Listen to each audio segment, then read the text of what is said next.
You seem to have this innate ability to believe in something when most other people don't.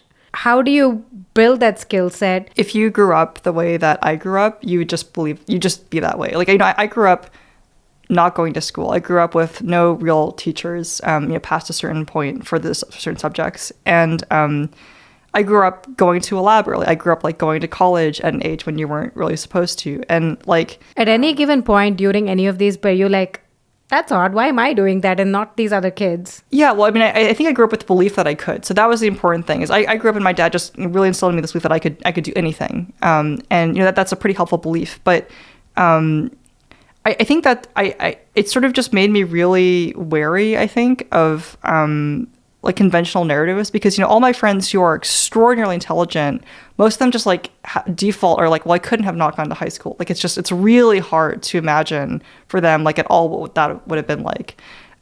So I think it just sort of instilled this kind of like wariness towards like default narratives that. Do you ever worry that you would over pivot and always go against the tide? No, because I've seen the downside of that too. So I think one thing I'm obsessed with fields that have really bad reputations for non-technical reasons. So I think there's, the most interesting place you can be is a technical field that somehow has acquired a sketchy reputation for reasons that like aren't totally merited.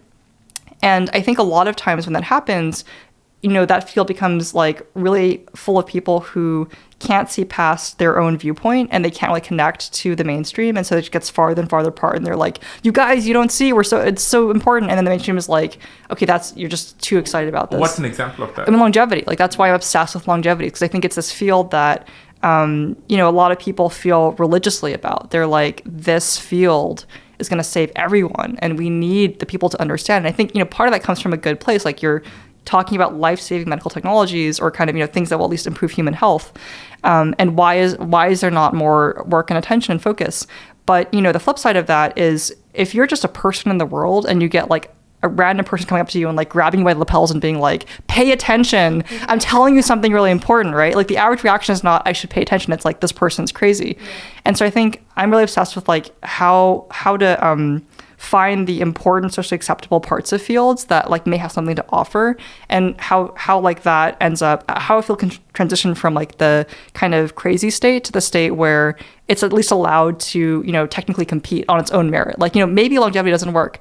Great, would love to learn that, but can we learn that in a scientific context and not just like in a social kind of popularity context? Subscribe to the YouTube channel, The Good Time Show by Aarthi and Sriram.